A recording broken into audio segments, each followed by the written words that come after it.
Hello, everyone. Alastor has granted me access to his account because he believed my thoughts on the Hollywood industry and culture to be interesting enough to warrant a short video. Alastor and I went to see Godzilla -1 yesterday. He took me with him because he is an uncultured gutter snipe who is somehow older than I, being well researched on Japanese history and culture, proved helpful for his understanding of the post-World War II setting of the film. But enough about Godzilla. I will leave Alastor to that. As he works on that review, I have something to say about the Decay before us. It is quite apparent that the state of the film industry is dire. Never in my life have I seen so many films lose money. Disney has lost approximately $750 million in 2023.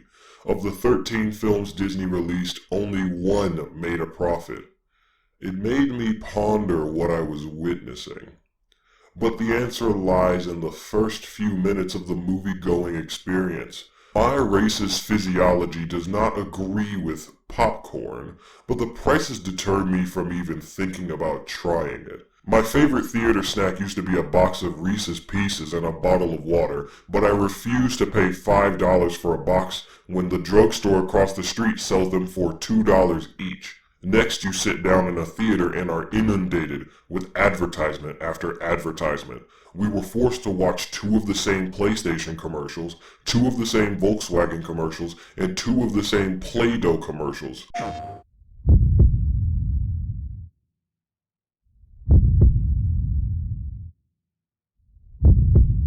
When did you last really feel something? It was not on a gaming console that has no games, that is certain. Some woman named Maria Menounos then assaulted us with the fakest laugh I've ever heard that wasn't from a politician.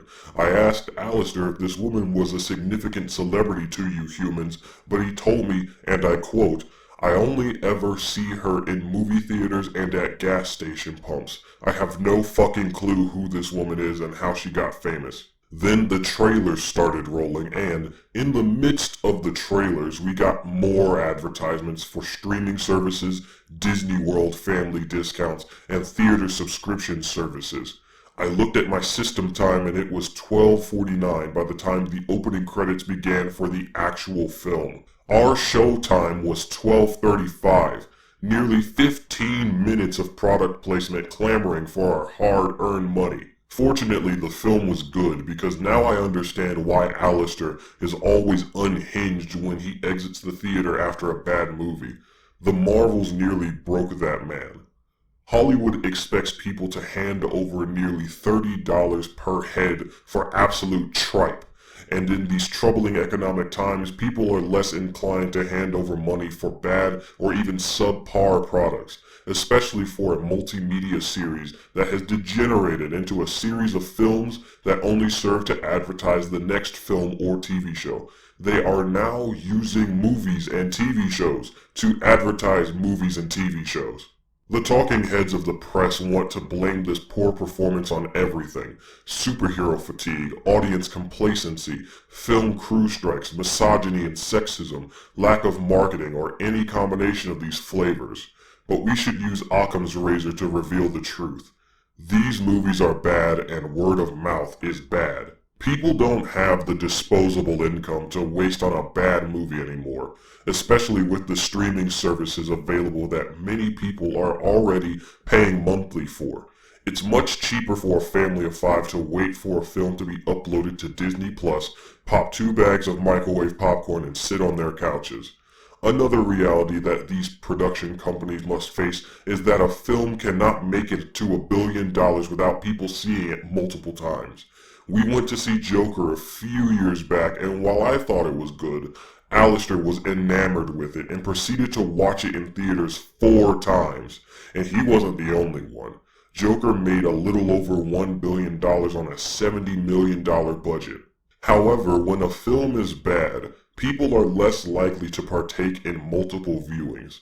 One would not be unreasonable for not wanting to waste their money a second time after being tricked into watching a low-quality film. As if this wasn't bad enough, the response from the press when one of their cherished films fails is disgraceful. Quote-unquote anti-woke backlash is not to blame. It sickens me to even read something like that because it implies that the only reason people did not like this movie was because of ideological or political reasons rather than a repulsion to poor quality products. There are many individuals who agree with the political and ideological baggage that comes with being quote-unquote woke. Even that foolish ideologue Alastor made that large video on didn't find this movie to be good. To clarify, I keep saying quote-unquote woke because I have no real desire to partake in this culture war rot that has held captive the minds of large swaths of the population for nearly a decade. But I will at least acknowledge the existence of this conflict and the terms that are in use.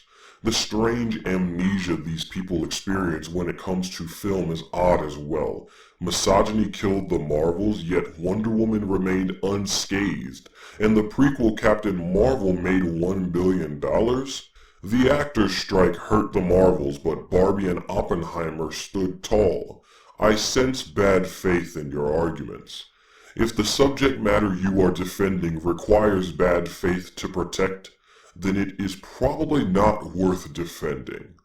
This video is getting longer than I wanted it to be, so I'll close with this. No amount of whinging and tantrum throwing will ever make up for bad writing or for creating a product that nobody asked for. But unlike Transformers, The Flash, Quantumania, and Mission Impossible Dead Reckoning, the Marvels ended up being both.